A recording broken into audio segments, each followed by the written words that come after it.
दोस्तों, स्वागत है आपका हमारे YouTube चैनल भक्ति में शक्ति में।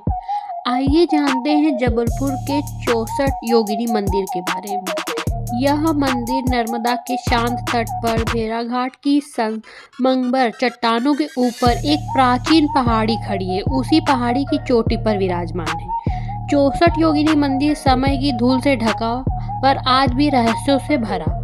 कहते हैं बहुत समय पहले यह भूमि घने जंगलों से घिरी थी। तब यहाँ शांति की साधना होती थी। रात के सन्नाटे में जब चांद नर्मदा के तट पर चांदी बिखेरता तब इस पहाड़ी पर दिव्य आभा फैल जाती थी। माना जाता है माँ आदि शक्ति ने अपनी 64 शक्तियाँ को यहाँ प्रकट किया था। ये थी 64 योगिनियाँ। हर योगिनी एक अलग शक्ति, एक अलग स्वरूप और करुणा की देवी है।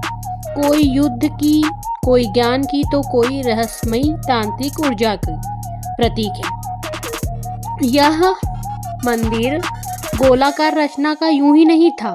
कहते हैं ये वृद्ध ब्राह्मण का प्रतीक था, जहां आरंभ और अंत एक हो जाते थे।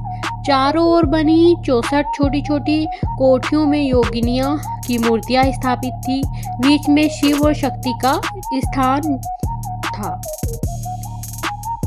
कहते हैं एक समय था जब ये इस गोलाकार मंदिर की हर कोठरी में एक योगिनी विराजमान थी। तेजस्वी, दिव्य और रहस्यमयी। रात के सन्नाटे पे यहाँ दीप जलते, मंत्र गूंजते और साधना की अग्नि आकाश को छूती। यह स्थान शक्ति का जीवन केंद्र था। पर समय कभी एक सा नहीं रहता। लोक कथा कहती है जब आक्रमण और अशांत काल का दौर आया तब इस पहाड़ी तक भी अशांति पहुंच गई। कुछ लोग तो इस साधना और शक्ति को समझ नहीं पाए। उन्होंने मूर्तियों को तोड़ने का प्रयास किया।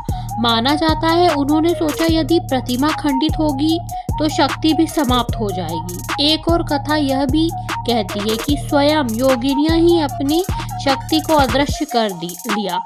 जब उन्हें लगा कि उनकी साधना भंग होगी तो उन्होंने अपने पत्थर के रूप को खंडित होने दिया, पर उनकी ऊर्जा को नर्मदा की धारा और आकाश की अनंतता में विलीन कर दिया गया। पत्थर टूटे पर शक्ति नहीं टूटी। आज जब कोई उस मंदिर की 150 सीढ़ियां चढ़कर ऊपर पहुंचता है तो उसे अधूरी टूटी हुई मूर्तियां दिखती है, पर यदि वह ध्यान से देखे तो उन खंडित चेहरों में भी एक अद्भुत शक्ति और सजलता झलकती है। मानो वे कह रही हो हम पत्थर नहीं प्रतीक है। समय हमें तोड़ सकता है पर हमारी ऊर्जा